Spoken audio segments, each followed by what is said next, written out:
Today on Pilgrim Radio's His People, Chris McKenna on raising kids in a digitally saturated culture. Not every conversation about pornography needs to be in depth and has to be a PowerPoint and research and super serious. I want parents to understand that it's actually in the little drips and the little just invitations. It doesn't even have to include the word pornography, that you equip your kids to come to you when they struggle with pornography. Chris McKenna next. Chris McKenna, founder of Protect Young Eyes, a leading ministry in digital safety, has written the book 5 Habits of the Tech-Ready Family. His goal is to provide biblically based guidance to help parents and kids navigate the digital world. Here's Spencer Dahlke. Would you tell us a little bit about the most formative moments for you in your story and what led you to found Protect Young Eyes and write 5 Habits of the Tech-Ready Family?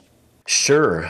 To be honest, Spencer, I'm supposed to be a CFO at a company right now. I'm an accountant by background. I was 12 years in business until the Lord called me into full-time ministry, and loved working and volunteering in our church with students, but never expected it to be a full-time endeavor. So after being over a decade in business risk at Ernst & Young, I then moved into working full-time in the local church. Now, what's important about that is the time frame, Spencer. That was from 2009 to 2016. So you think about the evolution of technology. That's right on the heels of the iPhone coming out in 2007. And then we have Instagram and Snapchat and this new word, selfie, that comes out in about 2012. And I watched my amazing parents giving my amazing junior high students in ministry this new device, this hand-me-down iPhone 5. And parents simply didn't know. They weren't bad parents, but we all believed this techno-optimism that everything that was technology, especially the iPhone, right? This is good and this is great. But kind of underneath all of that, what's important to know about my story, and, I've been married to my wife for 26 years. I'm a dad to 4. So I'm right in the middle of this too. But as a child, I had been exposed to pornography. I brought compulsive use of pornography into my young adult and college years and into marriage. Was able to come through that through Christ and accountability and a band of brothers that we worked on that together. And then over a decade later, I watched us put that monster back in kids' pockets. All of that is sort of colliding. My own personal journey through addiction, my experience watching families in my church give students technology they didn't understand, a consulting background that sees problems and fixes problems, and that led to creating a website called protectyoungeyes.com in 2015 just to help my parents. And then from there, here we are today. About 2 years ago, I decided to jump into this full time and put this all in a book, what I've been hearing all over the world, actually, for the past 10 years. Parents that are stumbling and bumbling against technologies, sometimes succeeding, sometimes not. And it's often not their fault. The deck is stacked against us. And so I want to level the playing field. And that's literally why I wrote the book.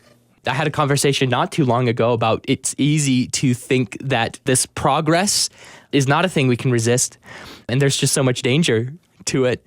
Can be kind of discouraging. But it seems like maybe our culture is changing for the better. Do you think that's true? As individuals, parents, church members, etc., how do we think about technology? Are we becoming more aware of it, or where are we at?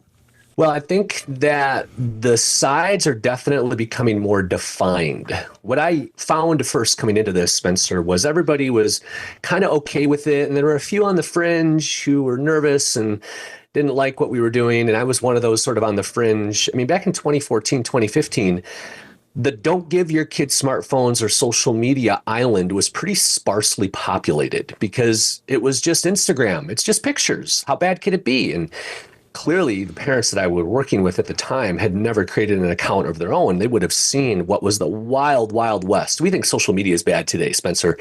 In the early days, it was the wild west of completely unfiltered content and interactions with horrible things, trust me. And so there was a bit of a mix. Now what I'm seeing, because of awesome research that has come to light, books like The Anxious Generation, that has just totally changed the global conversation, that has now elevated this idea that maybe we made a mistake, not only at home, but also in the classroom. And so I'm seeing the divide. I'm seeing a bigger gap in the middle. There's still parents who, for whatever reason, aren't choosing to delay or are giving their kids access to iPads while they're in the car on the way to preschool. We know that's horrible for attention. There's still that. But there is this growing movement of parents who are like, time out. We've seen the evidence. We've been watching the trials. We have information from behind the curtain. We have whistleblowers. We've seen all the hockey stick-like charts of what's going on with anxiety and depression. The days of parental ignorance are over. And they've decided to go back to things that have always worked. And that is human-to-human connection, young humans interacting with other young humans in a world where they need to be physically figuring things out on their own. They need to be falling out of trees and riding their bikes, and play dates don't count. Really figuring things out. Why? Because, Spencer, whether you're a bear or a boy, to become a more resilient adult version of yourself means having some freedom and risk to play as a younger version of yourself. And we've just ignored all of those things that have worked since Genesis 1 and physically created by a relational God in relationship with us, in relationship with each other, has always been the best place for us. And somehow we forgot that. Where do you think you see families maybe still moving too quickly in giving freedoms to their children, or maybe even restrictions that don't need to be there when it comes to like our technologies? Sure. Yeah, I think what I'm hearing is, where are maybe some of the blind spots? Maybe where are some of the places where we're not necessarily appreciating where some of the harms may be? Social media, obviously, Chris, I get that. Pornography, obviously, Chris, I get that. But there are blind spots that a number of parents have. For example, yes, I want to filter and block as much explicit pornographic content out of kids' lives as possible. But Spencer, there is a whole list of 100 different mature adult topics and ideas that aren't pornographic that I still don't want children to see, experience, or hear. And so when we drop children inside of, let's say, YouTube or even YouTube Kids, don't believe it for a minute, there are all kinds of non-pornographic yet adult, mature, inappropriate messages that our children are exposed to even when restricted mode is on. Because every second of every day, thousands and thousands of videos are dropped into YouTube without any moderation, without any filtering.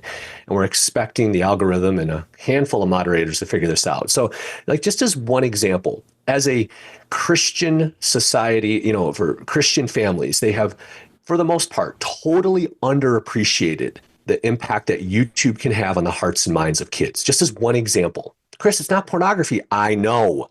It's still too much too soon. And to be honest, YouTube is pretty much social media because it has an algorithm, it has likes, it has comments, it has content, it has all the things that you think of when you think of Instagram or even TikTok. And by the way, in YouTube, you basically have TikTok. We just call it YouTube Shorts. It's the same exact thing, right? So these are blind spots. Roblox is another blind spot. To parents, they hear Roblox, it's a game. When we were growing up, when you said the name of something, it represented a game. It was Pac-Man, it was Frogger, it was Galaga, it was a game. Roblox is not a game. Roblox is a universe of millions of games that just happens to have this overriding name called Roblox, which inside of it has over 120 million people, 3 times the size of Tokyo, playing millions of games every single day. That's what you drop your child inside of when you say, hey, go ahead and let them play. And the predatory and all kinds of ways that you can chat and the mature content. And I could go on and on. Those are just 2 of the examples. And why I wrote the book the way that I did, Spencer, is because every single month, day, week, there's going to be something else, another app, another website, something else that probably isn't good for our kids. And it can feel a little bit like whack-a-mole sometimes, trying to figure out all of them. Now, we educate a lot on that side because we want parents to understand them. But I wrote 5 Habits of the Tech-Ready Family because these are principles. Whether you're talking about pornography or Fortnite or AI, you can apply these principles, whatever's next that I haven't even thought of yet, right? These 5 principles will, I believe, and I've seen it all over the world, be effective no matter what game, app, or issue. These are principles that you'll be able to apply to whatever comes next. That's why it was important to write it the way that I did. Looking at the habits, I kind of wanted to spend some time actually. One thing caught my attention as you were writing in chapter 2, you're talking about the first habit, modeling good behavior, when it comes to monitoring ourselves, how we're using technology and this sort of a thing. And you quote from a neuroscientist, Alicia Wolf, about boredom being good for our mental health development, what have you. Kicking off the idea of boredom, what caught your attention about boredom and why do you see it as a good way to model tech to use? Right. So there's boredom that is helpful and boredom that leads to, bad behaviors just because you're looking for trouble. That's not really what I'm talking about. But as a created species, neurologically, the way in which you process your day, analyze the way you're feeling, store up memories, and then apply those things that you just experienced in a helpful way the next time something happens. These are all experiences that happen during quiet moments. So there's something in our brain called the default mode network. The default mode network is this state of our brain. Think of it sort of like an organizing tool of what we've been thinking about experiencing so that we can then do something with it later. This happens during still quiet moments. It's during those moments, if you remember as a kid, even as an adult, let's be real practical for a minute. For anybody listening to this, when do you have your best ideas? When do you have an epiphany? And I'll answer that question. It's when you're weeding the garden, when you're out for a walk, when you're taking a shower. Why? Because those are moments when your brain has time to just process. In fact, I wrote, and I have a big section of this in the book titled Busy People Don't Have Epiphanies. That's just the way that our brain is. And we even can look to scripture. Elijah in 1 Kings didn't find God in the wind, in the fire, or in the earthquake. It was in the cleft, in the still, and then he heard the voice of the Lord, right? Be still and know that I am God. It's in the stillness that we experience, I believe, transformation. My own story is that transformation of being on a run and finally hearing what I think God was saying for a long time. It's time to be open and honest about your struggles with pornography and to leave that behind, right?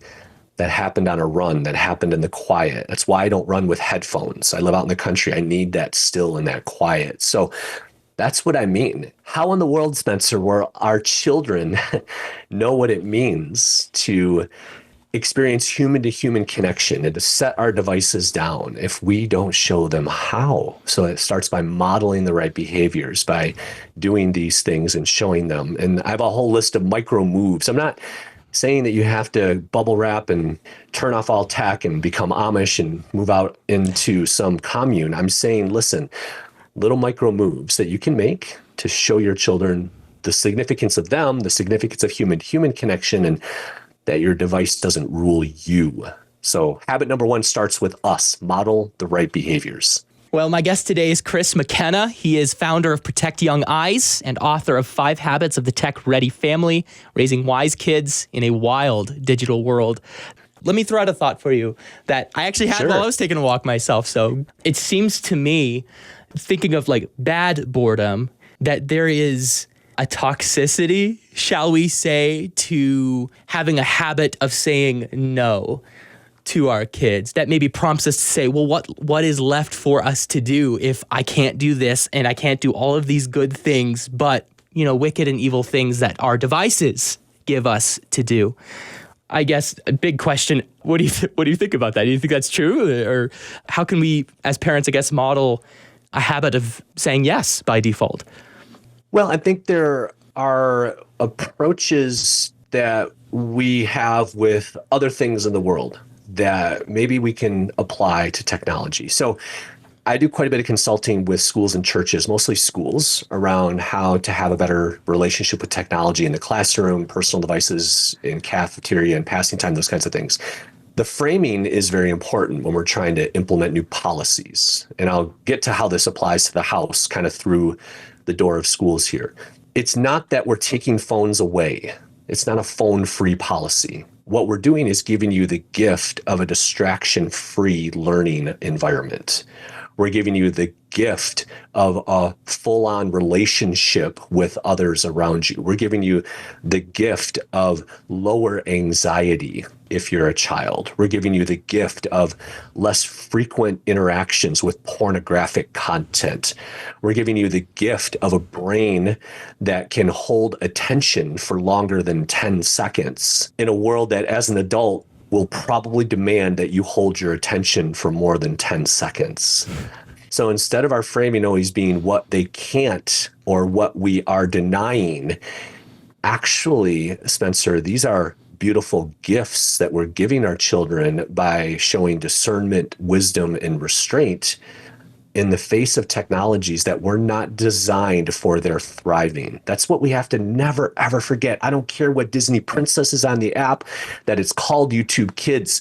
None of the digital spaces that our kids want to spend time in were designed with their thriving in mind.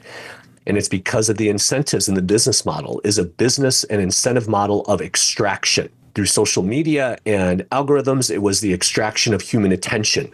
Now with AI and AI chatbots, it's the extraction of human affection. It wants a relationship with us. It doesn't just want our attention to put us in a relationship with a million people. AI actually just wants a relationship with one person, and that's you. And I will make you feel as though you're talking to a human with voice and words and inflection.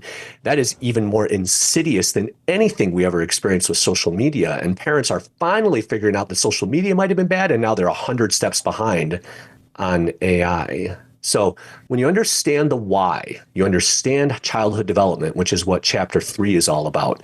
When you understand the design of these technologies, which is what chapter 1 and then chapter 7 are all about, I think it gives us the motivation and the courage as parents to understand why delay is the way. That's our hashtag. It's not because we're anti-technology. Delay is the way is a slow tech strategy. Right kid, right tech at the right time. Why? Because I know how God made you. I know how Silicon Valley made their stuff. And that is an incompatibility that I'm not willing to put into your life. These authentic conversations, real direct and open and honest. And it's not even always just what they can't do. Instead of always saying no, show your children what the path to yes might look like. Over time, if you show me enough trust, if these are behaviors that I see in you, the answer may be yes in a few years to a smartphone or to social media. Again, the framing of it really matters, to your point. If we're always no, no, no, and negativity and consequence and yelling when it comes to our technology, then what are the chances our kid is going to come to us when something horrible happens? That's digital trust. That's chapter 2, step by step, chat by chat. So I hope parents will see how these principles work together in really beautiful ways to create that confidence, to give you the reasons and the information why, so that you can have some of these really authentic conversations with your kids. Building relationships with other people and with our kids. You write in a number of places about, as parents, leading with grace and truth. How can parents connect more with their children's hearts and approach these conversations about like porn that can be often tied with a lot of feelings of shame? You mentioned grace and truth. That's not your idea or my idea, right? I'll give St. John credit for that. John chapter 1:14, that Jesus was that example of grace and truth. So as we interact with our children, both when they're behaving well online and when they're not, let's never forget the order. The order is grace first and then truth. And so digital trust and being open and honest. And I go through how to build digital trust there in chapter 2. But we just always have to remember that it's almost impossible to talk about these things too much with our kids. Not every conversation about pornography needs to be in depth and has to be a PowerPoint and research and super serious. I want parents to understand that it's actually in the little drips and the little just invitations. It doesn't even have to include the word pornography, that you equip your kids to come to you when they struggle with pornography. Look at car time, meal time, and together time. You're driving down the road, pull up to a stop sign, turn down the radio, turn to your child, captive audience. They're not going anywhere. They're in a seatbelt. Hey, hon, I just want you to know, if you ever see anything online that makes you uncomfortable, whatever it is, you can land safely and softly with me. I'll never be mad, never a bad time, never in trouble. And never in trouble doesn't mean there won't be a consequence. I might have to take the device away, but honey, I've got you. I'm going to hold you through that, whatever it is. Turn up the radio and keep driving. Spencer, that's a porn talk. Wasn't complicated, wasn't elegant. They didn't clap when you were done. It wasn't necessary for any of those things. That is building digital trust. That is pursuing authentic connection. That is going after the heart of a child in the face of lowercase g, God-like technology that is algorithmically constantly pursuing the heart of your child. So we have to drip these little reminders in over and over and over and over again. If they're not rolling their eyes and finishing your sentences, then you haven't said it enough. To me, that's the instruction that the Lord gives us, going all the way back to the Old Testament, Deuteronomy 6:5-9, the Shema, where Moses reminds the people of the 10 Commandments and then basically gives them a roadmap for parenting. Remind them that God is the Lord when you walk, when you go to bed, when you wake up, wrap it around your head, put it on the door frames of your house. In other words, be an algorithm to your kids. That's what I hear in Moses's words. So we need to be more algorithmic than the algorithms that we have given our children in technology today. And it starts with just those little drips. So I hope that for those listening, that encourages you. Again, it doesn't have to be elegant. It doesn't have to be a presentation. It just needs to be you from your heart, drips consistent, get it out there. And the second time you do it, you'll feel more confident. Trust me. Not going to get to all 5 habits, but looking at building encouraging work and play seems to me a great place to land, looking at the positive, not that, like you mentioned earlier, not that we are discouraging one thing, but rather that we are aiming and have a vision for human flourishing in the positive. This is what we are to do. How do we do that as parents and our kids? What does that look like in their lives, do you think? Well, habit 3 then is to encourage work and play. I mean, from the time that I was a kid to kids today, and this is reinforced with a Harvard study that I talk about, chores are a predictor of adult success. They just are. If you're a child who has a consistent pattern of doing chores, that creates certain behaviors in you and disciplines in you as you get older. So we need to feel a part of a family system where we have responsibilities. That's the work part. And I talk about different ways of doing that and point toward a friend of mine, Melissa Griffin, the HR mom, refer to her, and that's a part of it. Then there's the play part, right? We need to play. Our kids need to play. We need to play. We need them out playing with their friends. And again, what does that look like? That's interacting in the world without us.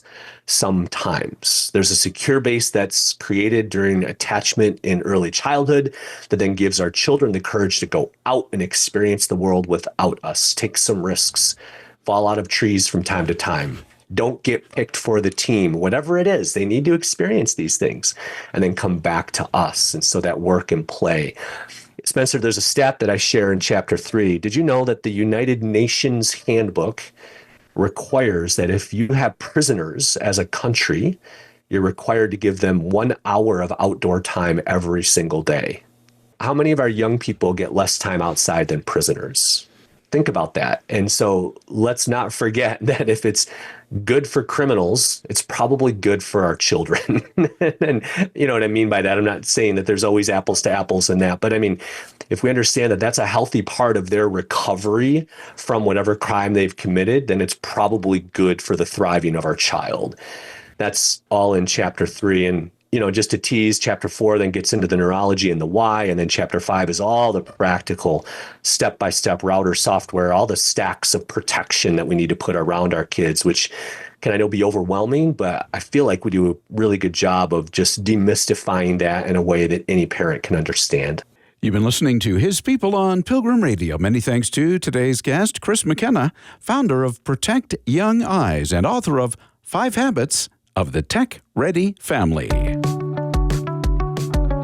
Coming Coming up on tomorrow's program, it's Nicolette Bell on embracing more of the joy of Jesus in your life. I think that we've been sold a lie as believers to think that we would be exempt from any type of trouble. We should, not that we're negative Nancy's and looking around, for trouble or trying to find trouble, but we shouldn't be surprised or knocked off our socks when that happens, because we should expect it in a way. But we can also cling to the other part of that promise that we can be of good cheer. We can have joy. We can have hope because Jesus has overcome the world. And that promise is just as sure as the first promise. That's tomorrow at the same time, right here on His People. Thanks for listening.